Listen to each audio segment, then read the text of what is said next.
ഇന്ന് നമ്മൾ ഓംലേറ്റ് ആയിട്ട് ഉണ്ടാക്കാൻ പോകുന്നത്. അപ്പം ഞാൻ എല്ലാവർക്കും അറിയുന്ന ഒരു റെസിപ്പി തന്നെയാണ്.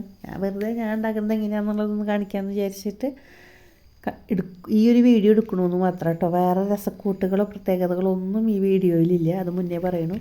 ആദ്യം ഉള്ളി തൊലി കളഞ്ഞു കഴുകി കൊണ്ടുവന്നിട്ട് ഇത് ചെറുതാക്കി ഒരു പാത്രത്തിലേക്ക് അരിഞ്ഞിടാണ് കേട്ടോ. അമ്പാടി അതിൻ്റെ കൂട്ടത്തിൽ ഓരോ ഉള്ളി എടുത്തിട്ട് തിന്നുകൊണ്ടിരിക്കുന്നുണ്ട്.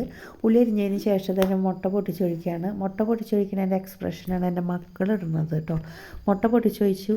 അപ്പോൾ ഉണ്ണിക്കുട്ടൻ പറഞ്ഞു അവന് അപ്പം ആയിട്ട് വേണം, കുത്തിപ്പൊരി വേണ്ട. അപ്പം ഞാൻ പറഞ്ഞു ഓംലേറ്റ് തന്നെയാണ് ഉണ്ടാക്കണേന്നൊക്കെ പറഞ്ഞ് അങ്ങനെ അവരവിടെ വർത്തമാനം പറഞ്ഞിരുന്നു കേട്ടോ. ഒരു പച്ചമുളകും ആവശ്യത്തിനുള്ള ഉപ്പ് ഇട്ടിട്ട് നന്നായിട്ട് അത് ബീറ്റ് ചെയ്ത് മാറ്റി വെച്ചു.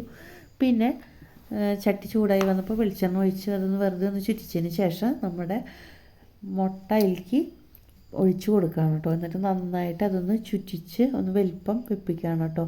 വലിയ അപ്പാവുമ്പോൾ അവർക്കൊരു സന്തോഷം ആയിക്കോട്ടെ എന്ന് വെച്ചിട്ട് അങ്ങനെ വലിപ്പം വെപ്പിക്കുകയാണ് കേട്ടോ. സത്യത്തിൽ ഇത് ലാസ്റ്റത്തെ ഓംലേറ്റാണ്. ബാക്കി 2 ഓംലേറ്റും ഞാൻ എടുത്തത് വീഡിയോ ഓൺ ചെയ്യാണ്ടാണ് കേട്ടോ.